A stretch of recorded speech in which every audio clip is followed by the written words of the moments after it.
Madame la Présidente, l'utilité de l'UNESCO n'est plus à démontrer face aux nombreux conflits qui gangrènent le monde et causent des souffrances incommensurables à des millions de personnes, où les tensions géopolitiques et les guerres, en Syrie, au Yémen, en Ukraine, au Soudan et dans les territoires arabes occupés, et en particulier sur la bande de Gaza, persistent, entraînant ainsi des violences et des déplacements forcés. Et des pertes de vies humaines, notamment parmi les civils et principalement les enfants et les femmes. Chers collègues, face à ces tragédies qui nous ont été imposées, la communauté internationale, c'est-à-dire nous, les États membres et les organisations internationales que nous avons créées et qui sont dépositaires de notre confiance. Nous devons unir nos forces et éviter les querelles stériles, car nous sommes investis d'une responsabilité collective. Il est donc de notre devoir d'épauler l'organisation pour qu'elle puisse jouer son rôle noble et faire face à ces défis. À l'orée du prochain sommet de l'avenir et des conférences passées, telles que le sommet sur la transformation de l'éducation, le sommet sur l'eau, je souhaite que nous mutualisons les efforts pour permettre à notre organisation de relever les défis. Et à cet égard, je tiens à saluer le rapport de la directrice générale, surtout pour les efforts déployés et les résultats obtenus jusqu'à présent, en poursuivant les 4 objectifs qui nous permettent de mieux appréhender l'organisation et ses différents secteurs de programme.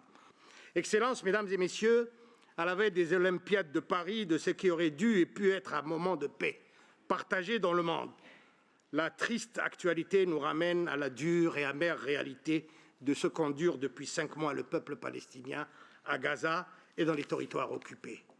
Tous les forums sont bons pour dénoncer la brutalité de l'occupation, le refus d'un cessez-le-feu par la force de l'occupation qui fait fi de sa propre histoire et de son passé, et de grâce, après 5 mois de guerre et plus de 30 000 morts, que l'on a cesse de nous ressasser avec le soi-disant droit à l'autodéfense, car il s'agit avant toute chose d'une occupation.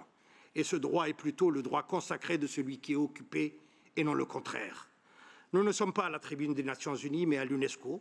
et nous ne devons pas nous résoudre à un silence complice et à l'inaction de la communauté internationale, à savoir nous-mêmes,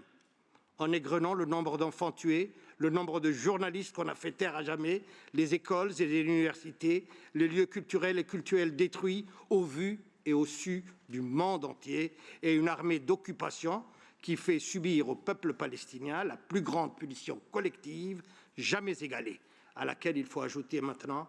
la famine comme arme de guerre. Mon pays, épris de paix, condamne dans les termes les plus fermes ces massacres et ces violations du droit international et du droit international humanitaire qui continuent à tuer des milliers d'enfants et de femmes tous les jours, et cela depuis plus de 5 mois. Nous appelons à un cessez-le-feu immédiat, à une reprise du processus politique sérieux qui conduirait à la fin de l'occupation, à l'accession de la Palestine à un État souverain et indépendant. L'UNESCO doit trouver sa place et jouer son rôle dans le domaine où son avantage comparatif le permet, dans le domaine de l'éducation, de la culture, de la protection des journalistes. Et nous voulons ici remercier le secrétariat pour nous avoir tenus informés des dispositions prises en amont pour assister le peuple palestinien. Cette guerre qui touche en premier lieu les enfants, les écoles, la culture, nous pousse à la réflexion de la culture de la paix et de s'aimer la paix dans l'esprit des hommes et des femmes.